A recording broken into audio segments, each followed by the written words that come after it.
Improving your relationship with money is how you improve the money in your bank account. My name is Darius. And I'm Carmen. And what we're going to discuss today is the fact that people are afraid to talk about money because they're embarrassed. They're embarrassed because of some of the decisions that they made. They're embarrassed because of some of the things that they don't know about money that they don't want to admit to. Yeah. I don't want to talk about it because I don't know. So by avoiding it, they also put themselves in a bad situation because they still don't know how to make more money. Avoidance is never the key. So in this video, we are going to talk about 8 embarrassing things that a lot of people have or maybe are a little bit insecure about talking about when it comes to your money. Right. So we're just going to rip the Band-Aid off because 9 times out of 10, we've probably done it. And we are not afraid to talk about the things that we've done because we know many of you can learn from what we've done. And let's have a conversation about it. So of course, no shade in the comments, guys. We're just having a good conversation. We're having fun. And we're talking about the lessons we've learned. Yeah, absolutely. Now, the first thing is keeping up with the Joneses. You know, people are embarrassed to admit that they go and buy a Louis Vuitton bag and they can't necessarily afford a Louis Vuitton bag. Yeah, and they buy it's not for them. It's for somebody else. Yeah. And you know, you have the bag in a nice case and you only take it out when you go to nice places, but it's not your everyday bag. So you spend thousands of dollars on this bag that you only use on special occasions. Totally. So I think a lot of people are embarrassed to admit that they buy stuff for other people. And you know, it's not the fact that you shouldn't buy it. It's the fact that you should wait until you can afford it to buy it. Yeah, wait to buy, and if anything, I'd say determine what is the meaning, what is the reason for you buying this? Yeah. Because you know you might want a Louis Vuitton bag, or you may whatever it is, but what is the end goal? What is the reason why you're buying this? So what I can relate this to is the house that we bought, our first house. We bought a beautiful house, got it built. It was amazing in Houston, Texas, loved it. But then we recognized maybe a year into the house that we bought this house for somebody else. Yeah, we were thinking that family were going to come visit us, but nobody came to visit. So we had extra rooms that we never went into. Never used. We had bathrooms that we never used. Yeah, we bought it for the thought or the plan or the perception, right? Oh, we made it. We made it in corporate America. Look at our big, beautiful house. Family's going to be able to come. They're going to be able to stay in it. Yeah, our forever house, whatever it was. We bought it not for us. We bought it because we wanted, I guess, what we thought we wanted it to be for our family. Yeah. And not for what Darius and Carmen needed that day. Yeah. And granted, we could still afford it, but it was just, what do we need 4 bedrooms for when it's just us? Yeah, and 7 years later, we have our first baby. Yeah, exactly. So I think that the thing to think about it is every time you make a purchase, ask yourself, is this necessary? Do I need this? Even the things that we buy that we can afford, we still go back and go, do we really need this though? Because Darius and I tend to be these days more minimalist and we don't have a lot of possessions because we realize that we just don't need it. So when it comes to, I guess, keeping up with the Joneses, maybe you don't want to admit it, but deep down you know that's the reason why you made a large purchase that you couldn't necessarily afford. Yeah. What you should have done is maybe use that money to invest and then use the money that you got from your investment to buy the Louis Vuitton bag. You're right. But if this is you, then it's okay. Talk about it. Yeah. Learn from your mistakes and move on. Admit it. Admitting is the first step. One thing I was going to say is sometimes it's actually harder to not keep up with the Joneses. You know what I'm saying? Yeah. It's harder to make financially savvy decisions than it is to just spend the money. Yeah, it's much easier to put it on a credit card, go into debt, and overpay for it, and have it. And make minimum payments on it. And every month be like, ooh, I shouldn't have got that. It was too much. Why did I do that? Like, we like to suffer. Why do we like to suffer? You know what I'm saying? It's in our nature. But maybe that's what it is. But again, we're talking about this. These are things that people don't want to talk about, so we're bringing it to light. Yeah, and the second thing, it leads into overspending for things that we don't necessarily need. Now, the first way we overspend is when we buy something using credit and we overspend because of the interest associated with the credit card. Oh man. So we end up spending it's twofold. 20% more than the cost of something by you buying on a credit card. Yeah, because that's why I said it's twofold. So first, you buy a car that you can't afford. Yeah. And then you buy a car that you can't afford on credit. I don't think many people buy cars on credit cards. Or you go into debt for it. You know what I mean? You get a payment. You get a third party financier. Somebody else is involved. So nothing is worse than that. First of all, you couldn't afford the car from the get-go. Now the only reason why you can afford the car is because you have to break it up in payments over 5 long years. That's going to cost you even more money at the end of the day. If it's a car, clothes, I don't care what it is. Every time you swipe your credit card or go into debt for something, you can't afford it. Now you made that thing even more expensive. Yeah. And we've done it. You know, we're preaching to the choir. This is not a judgment thing. We didn't realize it. We were going, oh, I can buy this really cute outfit, put it on my credit card, and I can make $20 payments, you know, for however long it is, or I can just pay it off when I'm ready to. But, you know, we're thinking we're doing something like, oh yeah, I'm gonna just pay it off. What is the name of that company? You see it everywhere now. It's anytime I go to buy something, you can break it up in payments. I'm like, oh, that is dangerous. It's genius for the people that you're making payments to. Oh yeah. Now, another thing that kills... But to bring that home, I was excited and mad when I saw that. Because I was excited because, what is it called? Afterpay?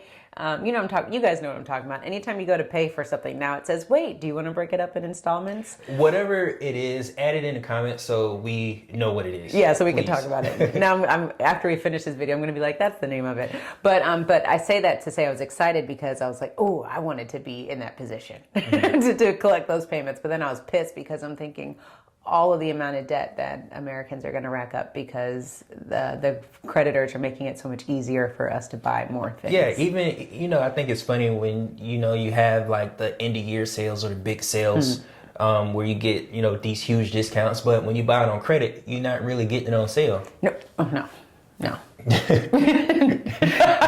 Because you pay interest on the credit card. No. Anyways, we digress. The third point we want to make is the fact that debt because of bad advice. You know, we've all been there where we got bad advice, be it a few $100 or a few $1,000 or in our case, a few $100,000. A few $100,000. Doing stuff, listening to people that we shouldn't be listening to. You know, when it comes to advice, get advice on from a credible source, from somebody that is in the position that you want to be in.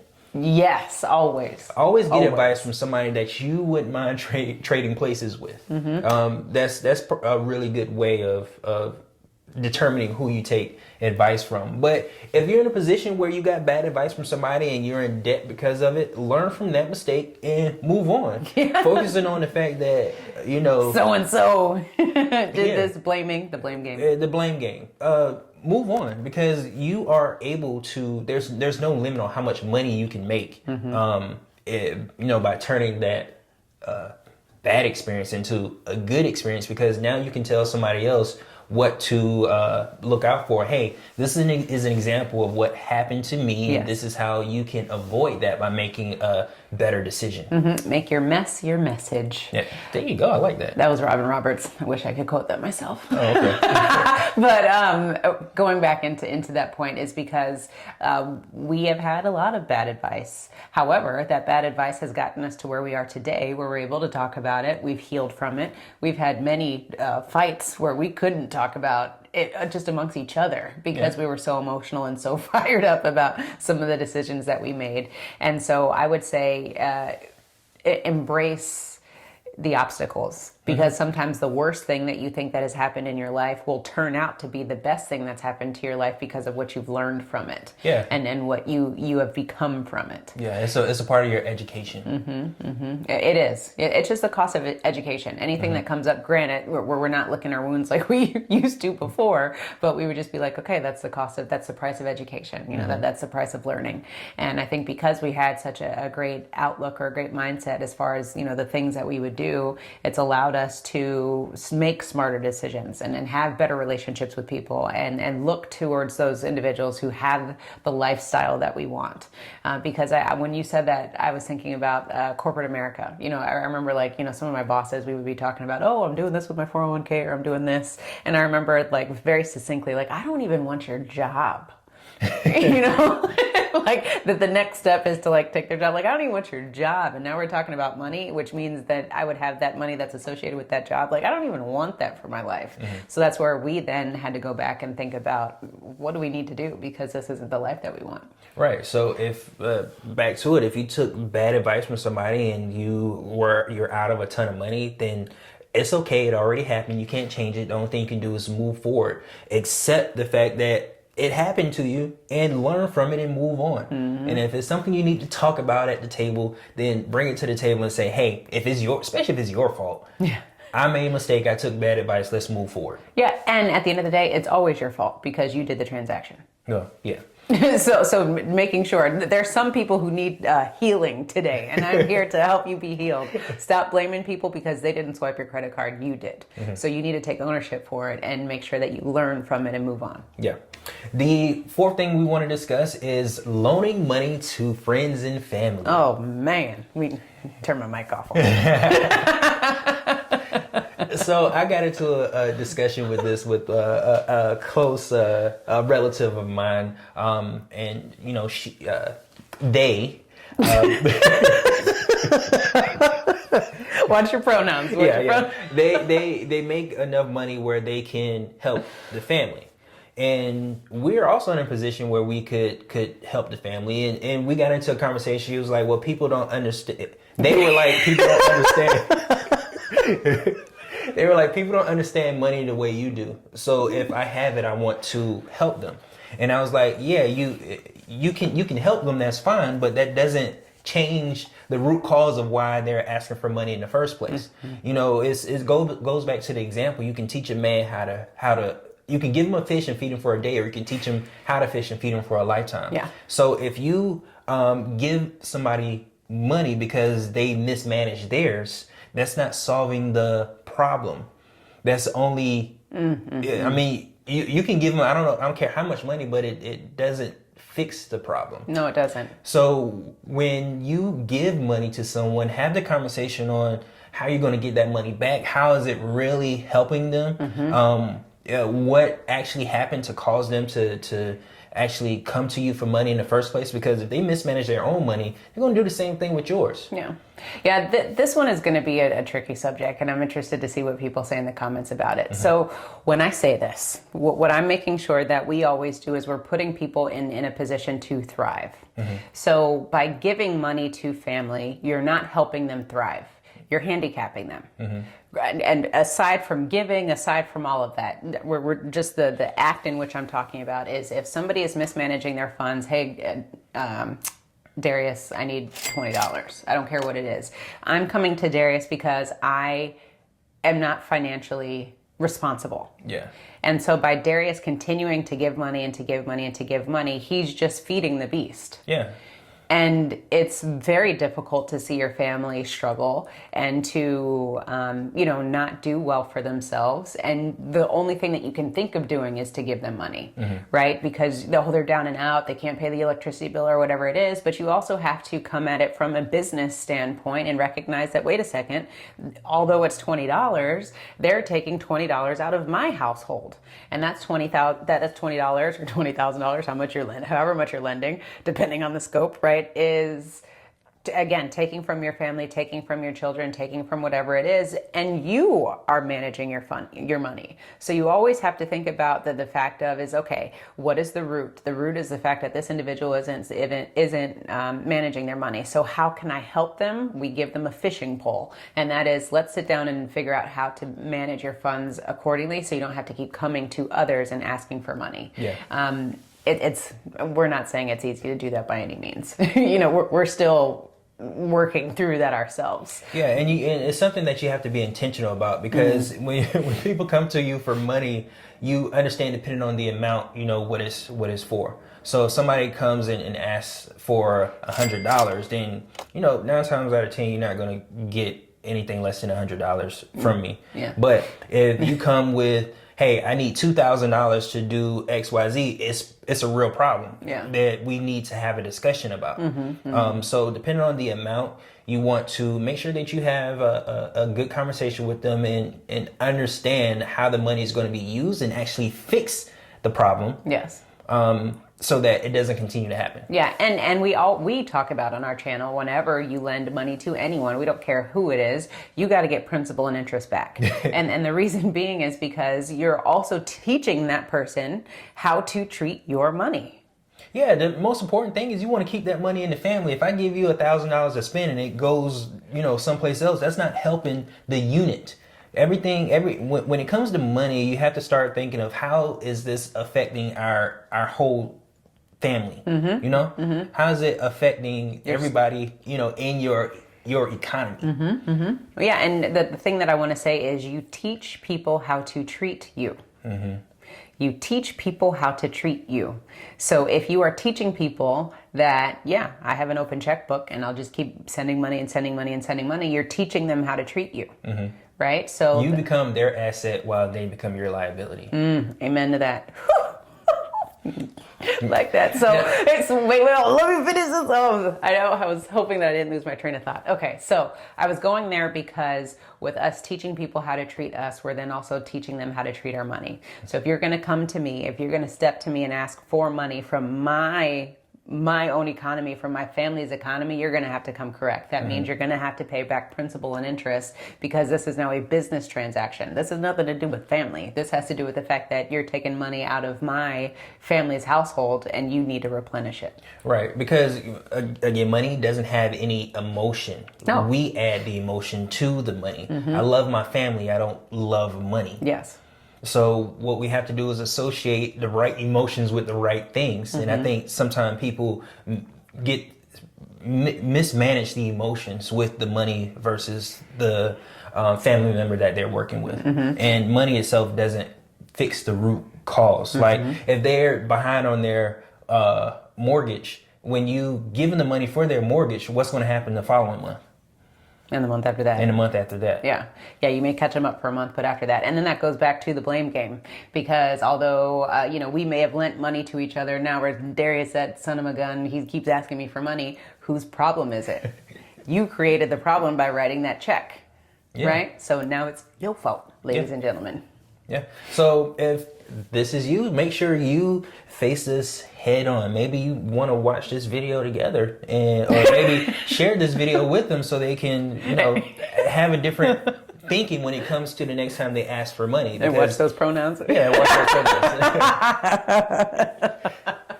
Yeah, but we're making light of this. It's a serious subject. I'd say dealing with family and friends when it comes to money is probably one of the hardest things. Yeah. As opposed to get bad advice or for family and friends and then bad advice. I think the problem with giving family money is the fact that there isn't a contract. Whenever we have a business transaction, there's a contract associated. We know exactly how this is going to play out. When it comes to family, you just give them money and you verbally say that they're going to pay you back.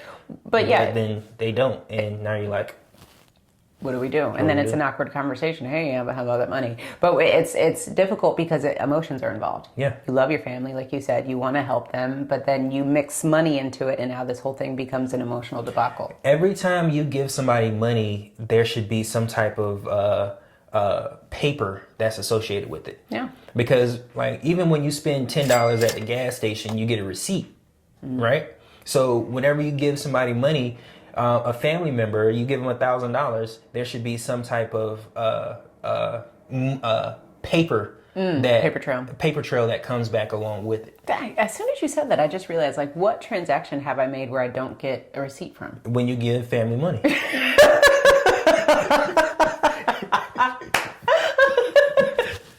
Or you're doing something underhanded that you probably shouldn't be doing, where you don't want a trail. Okay. So associate it with that. There you go. So let's move on to the next point, number 5, credit cards. And credit cards, people have credit cards because they're trying to build their credit. There's 2 reasons why people have credit cards. They buy something, they're buying something that they can't afford, or they're trying to build their credit. If you're trying to build your credit, you can build your credit with 2 credit cards. You don't need 13 credit cards. Okay. If you have 13 credit cards, it's really hard to manage what bills are coming due and when does the interest kick in to the high interest rate if we have 0% interest. So it's much easier for us to manage 2 credit cards and improve our credit with 2 credit cards than it is 13 of them. Oh, absolutely. With credit, I feel like it's just introduced to our lives in such a way where we fall prey to the whole system and everything that's going on, because you're supposed to build, right? Like you said, you're supposed to build credit so that you can show the banks and the financial institutions that you are responsible with money, that you'll use the money, that you're on paper. Yeah, right? that you can borrow money from them to buy stuff you can't afford. Exactly.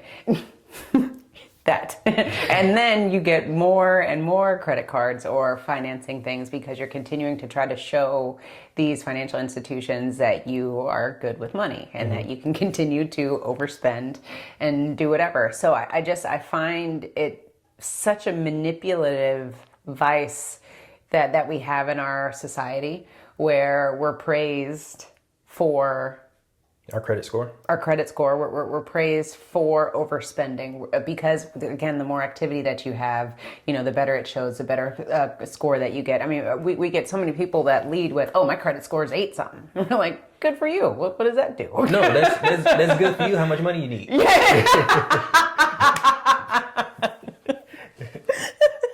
From the lending point of things, right? Yeah.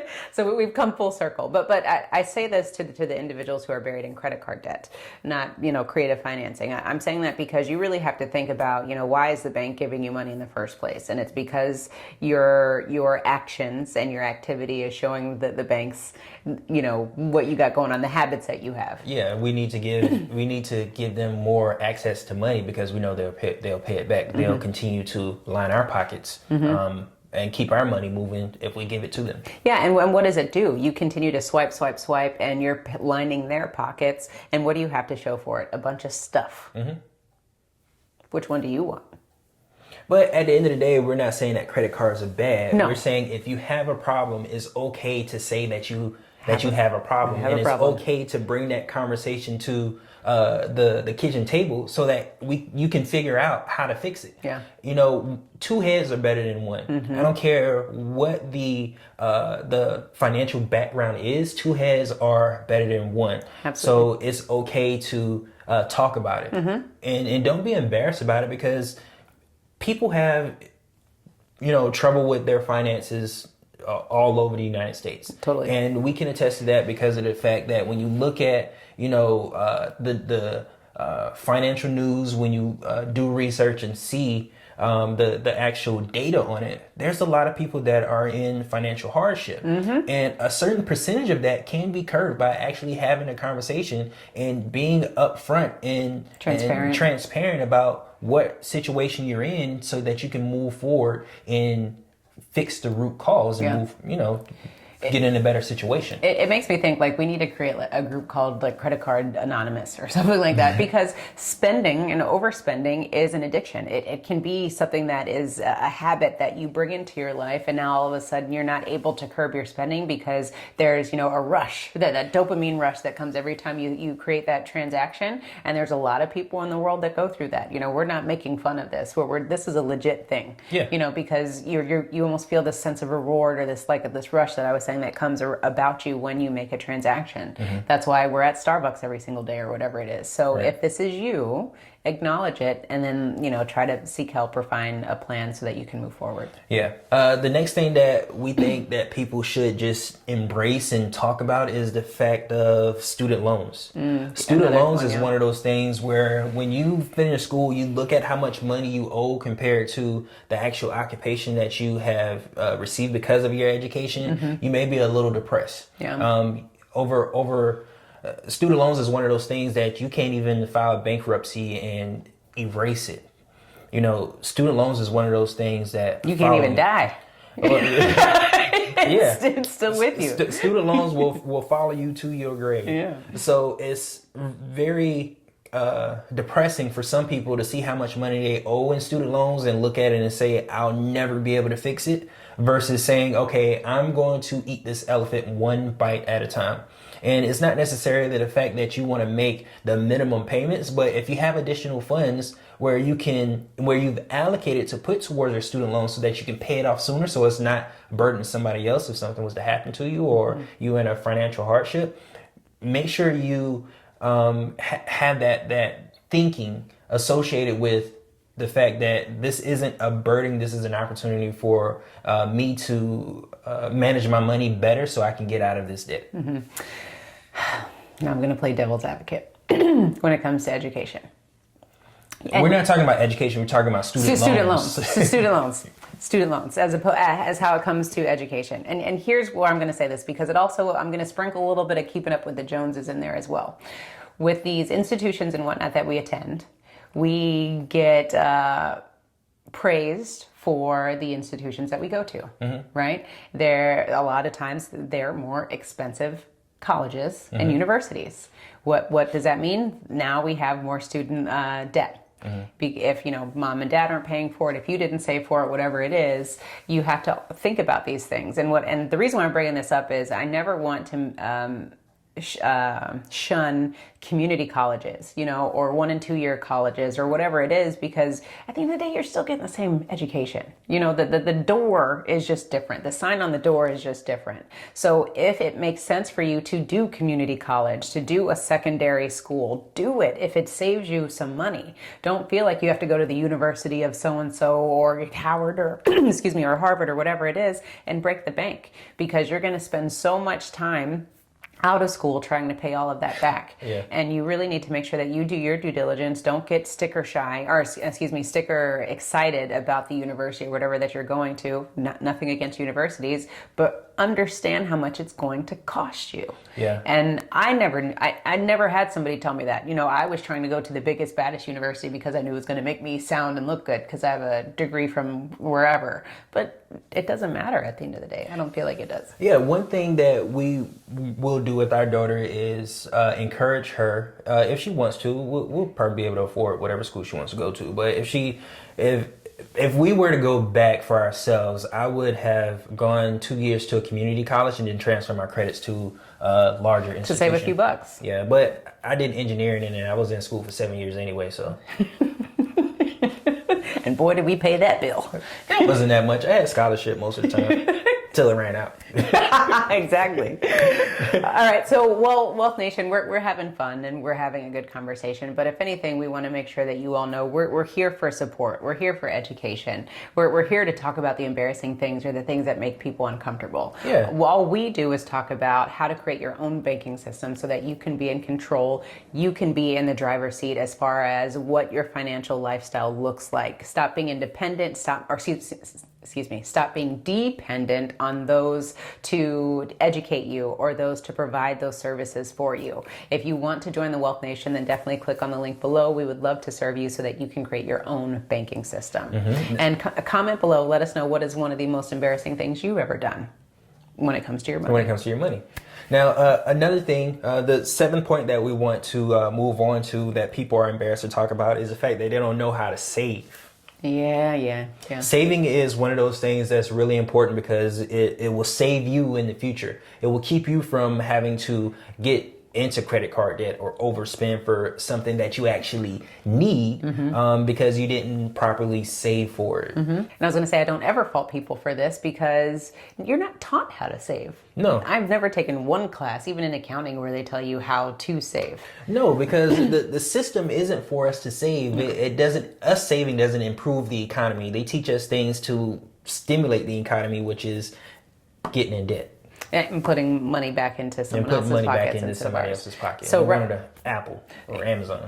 So right now today, if you are not saving or don't know how to save, we always say start with 10% of your income and put that aside every single week, month, however you get paid. 10% of whatever it is. If you can, of your salary, if you can pay 20% to yourself, do it. Just start putting money aside, because if you are working and you're out paying everyone else, the light bill, cable, Cox, whomever it is, you need to make sure that you Joe, George, Carmen, and Darius need to be paying yourself. You can't keep paying everyone else and not pay yourself money. You're the one who's working, so give yourself some money. Yeah, and even if you can't put 20% of your income aside, start with, for example, $50, and then calculate what percentage of your income that $50 is. Yeah. And then create a plan to increase that to 10%, 20%. So that you can not only make sure that you pay yourself first, because the worker is worthy of the wage. You're out there working. You need to be the first one to get paid. And then everybody else get paid later. Yeah, and it needs to be consistent. We get a lot of people that say, hey, Darius and Carmen, I can't do 20%. We didn't say do 20%. We said do what you can afford. We do 20% and then more in some cases. So if you can start with 5, 10%, whatever it is, get consistent. Consistency. I'm not talking about pay, in January and then March. I'm saying you better pay January, February, and March. Be consistent, and then figure out if you can, change those numbers to contribute a little bit more to yourself. Yeah, because with the 20% that we save, we don't even see it. It just goes straight to our savings account. And then even after we pay our bills, we put aside a little more because we want to use those funds to invest. And what Darius means by we don't even see it is when our check clears, we have the check saying, a certain amount is going to go to the checkings account and then a certain amount is going to go to the savings account. So you can set that up if you're being direct deposited today. Just go ahead and make those allocations so you don't even see it. Yeah, anything over the 6 months of saving that we need, that our 6 months of saving also includes our emergency fund. So we don't, it's not two different things, but what we do is anything over that's the amount that we can invest. Because there's no point in having a ton of money not doing anything for you. You want to make sure that you have the 6 months there. Anything over that, you're using those funds to make more money. True. Yeah. But anyways, people don't know how to save. So if you don't know how to save, start where you are. If it's $20, $50, $100, start there and figure out what percentage of your income that is, and then use that percentage to work your way up to a higher amount. Absolutely. So saving, don't let that ever be something that you can't talk about or don't want to research. Dive straight into it and figure out how much money can you pay yourself. You should be trying to pay yourself as much as you possibly can. Yeah. Now, the 8th topic that we're going to discuss that people are embarrassed to have is the fact that they can't talk about money with their significant other. Now, dun dun dun, Carmen, we've come a long way in our 8 years of marriage on being able to have a conversation about finances. And the reason why we are able to have that conversation is because we made that our intention when we first started. True. So what you see now is us 8 years later of us initially, saying that this is important. This is an important topic for us to discuss. And that a lot of that comes from our background. Our parents had disagreements when it came to finances. We had one parent that is a spender, another one's a saver, and you can clash. So we brought to our marriage lessons learned from our families. Yeah. And I think really we attribute this to an uncle of ours who said that if you can share a bathroom and a checkbook, you'll have a healthy marriage, happy and healthy marriage. And so we said we need to figure out that checkbook piece of things because we got the bathroom on lock. So what I would say is, again, Darius said we've been married 8 years. We're not ever going to say that it's easy. It's easier. It's way more easier. Even still to this day, we have disagreements as far as what we think the money should be. But I say disagreements. They used to be fights. We have disagreements now. So we have made a lot of progress. So, for those of you who are out there, and a lot of people reach out to us, hey, my spouse and I were not on the same page. We have to figure out how to strip the emotion away from the conversation and recognize that you come together as life partners in everything. You're a team. And so what Darius and we had to recognize is we had to put our egos aside. We had to leave them at the door and we had to come together at the table and say, hey, This is where the money is. This is what everything is allocated. And we recognize that us working independently was not allowing us to come together and soar because we were on two different pages. And so, you know, when you think about sports, everyone has to know the plays. Everyone has to know what's going on. And if you don't, some people run over here, some people run over there, nobody gets the ball. And we recognize that we always want to keep the ball in check, so we got to be able to read the plays together. All right. And so I really feel like when we came together and just said, hey, we want to vacation several times a year. We want to have really nice meals several times a month. We really want to have nice houses. We really want to do this and we want to do that. And once we started talking about the goals instead of the money, that allowed us to relax a little bit and say, okay, well, if we want to vacation several times a year, how much money do we need to do that? And then we were able to come together and say, okay, well, we need to do this, or I'll put this money here. Oh, and I have this bonus, and maybe we'll put it in there. So it just started the conversation. So that's what I'm saying for you all. If you're having conflict with your spouse, know everyone does it, that this isn't an easy topic. But first, maybe start with goals. Hey, honey, what do you want to do this year? And just have that conversation, because that's another thing. We don't even have financial goals. We're not taught to have financial goals. So now start having these conversations in your household about what do you want to accomplish this month, next month, 6 months from now. Just have those conversations, and then the money will follow, because if you want to vacation, if you want to eat out and do all these things, how are you going to pay for it? You got to figure it out. Yeah, and one big thing that comes up is the fact that there are two different paychecks that come into the house. One person makes more money than the other. So the person that doesn't make as much money, they don't feel like they can come to the other person and say, this is what we need to do. And that's where having common goals come into place. I'm glad you said that. Because Carmen and I, at one point, we had different incomes. Yeah. And our goals were to, you know, go on vacation and things of that nature. And what we ended up doing is we ended up saving one person's entire income. So it didn't matter how much money the other person made. We always decided to save the person that made the most income. And the reason why we could do that is because we had good jobs. Yeah. Where I wouldn't say good jobs. We were fortunate to have a lot more good salaries. Yeah, a lot more income than we actually needed. Yeah. So we were good there. But the most important thing is that we had a common goal. We had a common direction. Instead of us looking at each other and wanting to fight, we had a common enemy, a common task that we focused on instead of each other. Yeah. So figuring out that between two people is really important. You have to have a common goal that you want to accomplish together, because you know, united you stand, divided you fall. You're right. I love that. And that came from Transformers. And the other thing too, I'm just quoting people today. The other thing too is it becomes less about the blame game, because it's like, oh, what's that $20? What's that $50? What's that charge for? You know, when you're thinking about that, if you had that common goal, we can go, oh man, that $100 charge that you just spent took us, you know, a month off of our goal of trying to go to Tahiti, you know, wherever you're trying to go. And then it becomes less about, you know, you and more about, oh, well. Yeah, that $100 is a meal, you know, on our vacation. Yeah. So the enemy is whatever that goal is instead of each other. Yeah. And you're just, you know, chipping away, trying to get those things done.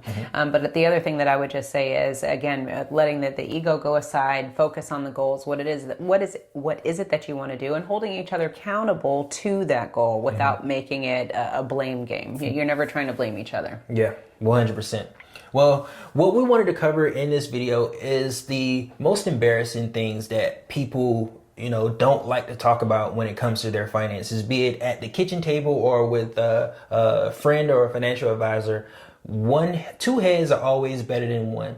So if you have something that you don't understand when you're trying to improve your finances, you have to talk about it, because that's the key to improving the money in your bank account. So what we wanted to have is just a dialogue with you, so that you can see how Carmen and I got to where we were in our finances, since we're a married couple, and some of the things that people come to us and talk to us about that they don't necessarily want to talk to, you know, their spouse about, or the other people in their household about. You have to come together and talk about your finances, because in essence, what you're running is a business. You have to maintain your mortgage, you have to maintain your utilities, you have to maintain those car payments, you have to do all this together as a unit. So making sure everybody's on the same page is super important to improving your financial literacy and your financial future.